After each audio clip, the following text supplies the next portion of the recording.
Oke, kembali lagi di Forum Timnas. Kali ini gue akan membahas tentang review pertandingan Indonesia berhadapan dengan Burundi. Langsung 2 match, gue bahas satu video aja. Kita mulai dulu dari pertandingan pertama. Indonesia berhadapan dengan Burundi, menang 3-1. Dari starting 11 yang diturunkan oleh Sinteyong di pertandingan pertama, itu mereka bermain dengan 3-4-3. Ya, 3-4-3 seperti biasa. Di belakang ada Syahrul Fadil atau Syahrul Trisna itu sebagai penjaga gawang. Di belakang 3 center back itu ada Elkan Bagot, Jordi Amat dengan Rizky Ridho. Di 4 pemain tengah, Asnawi di kanan, Mark Lok Irianto di tengah, dan juga Pratama Arhan di kiri. Sedangkan di depan ada Yakob Sayuri, Dendi Sulistiawan, dan Lili Pali yang akhirnya dipanggil lagi ke timnas. Nah, Burundi belum memainkan Berahino di pertandingan pertama, baru main di pertandingan kedua. Berahino yang katanya mantan pemain dari West Bromwich Albion. Nah, di pertandingan pertama itu, ya di babak pertama, di awal-awal 15 menit awal kalau nggak salah, Indonesia lebih menguasai pertandingan. Mereka lebih smooth, ya. Umpan dari Lili Pali yang sangat luar biasa menurut gue, visi dari Lili Pali, akurasi passing dari Lili Pali kepada Yakob Sayuri. Bahkan ada gue catat 3 sampai 4 peluang emas yang didapatkan Indonesia di 20 menit awal.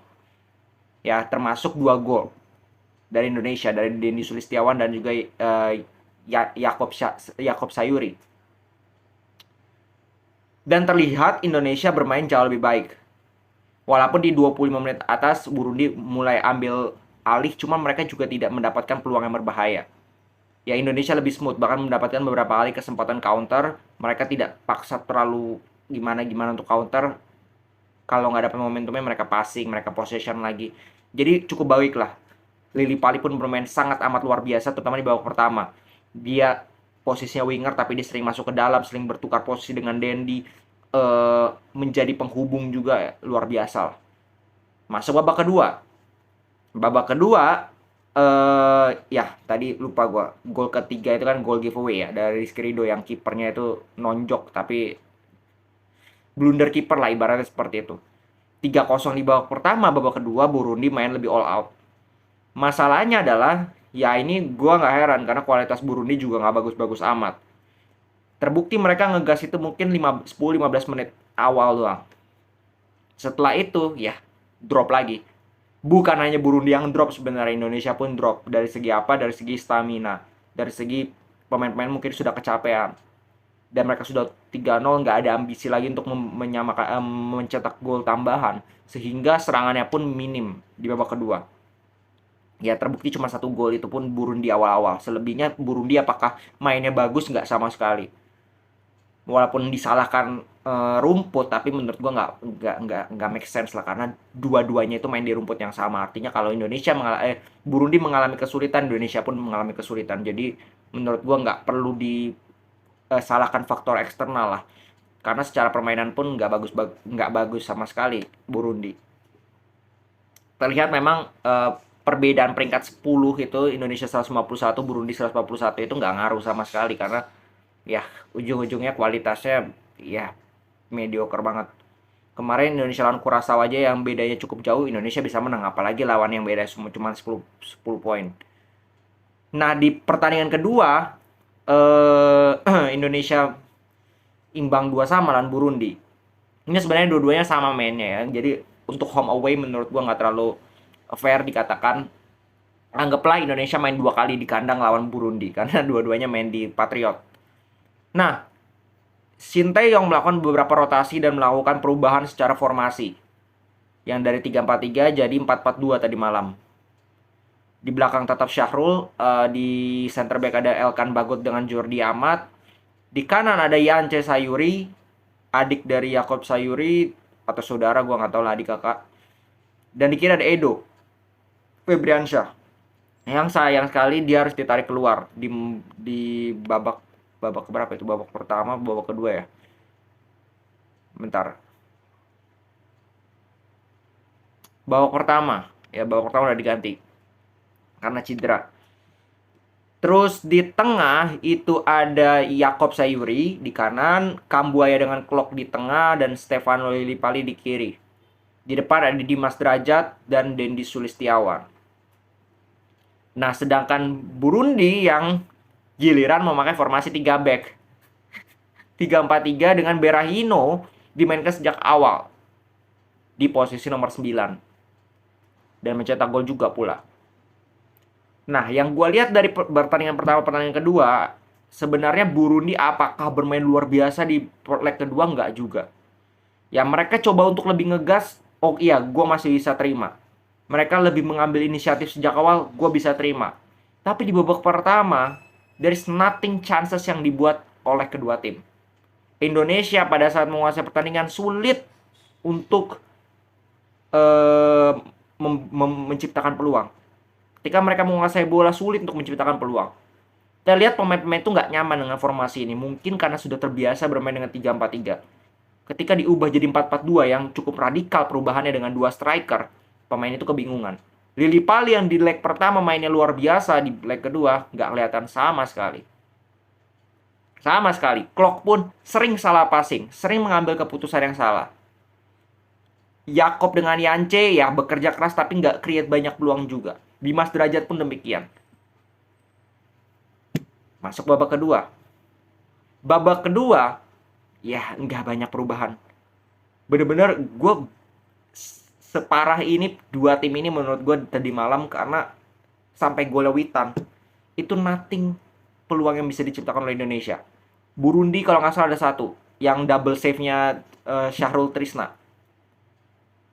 Itu peluang berbahaya dari Burundi. That's it. Indonesia peluang pertamanya, peluang paling berbahaya itu gol Witan.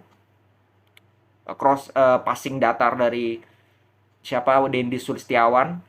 Ada 4 pemain Burundi kalau nggak salah dengan 2 pemain Indonesia, semuanya lewat. Tiba-tiba Witan di sana. Bam, gol. 1-0. 1-0, Burundi lebih ngegas.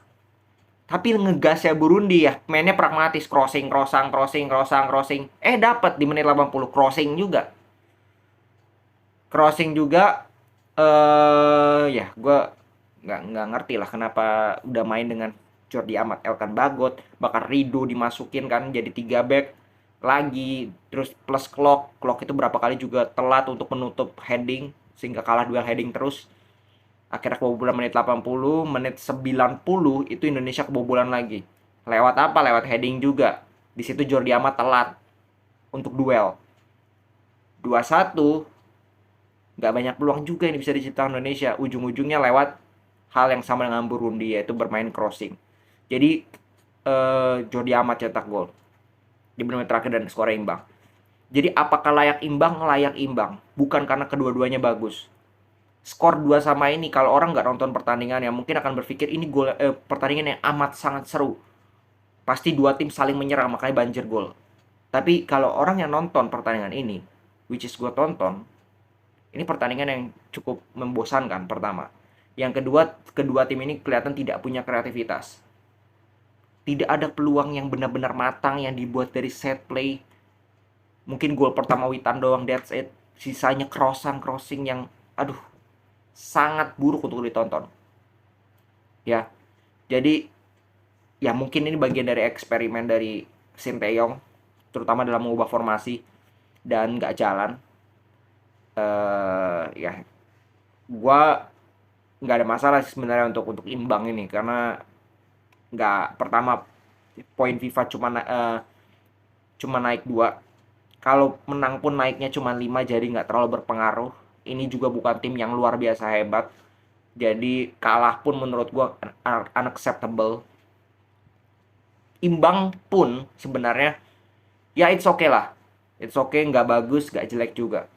Tapi yang jelas Sintayong sudah membuktikan di uji coba ini bahwa dia berani memainkan pemain-pemain yang baru.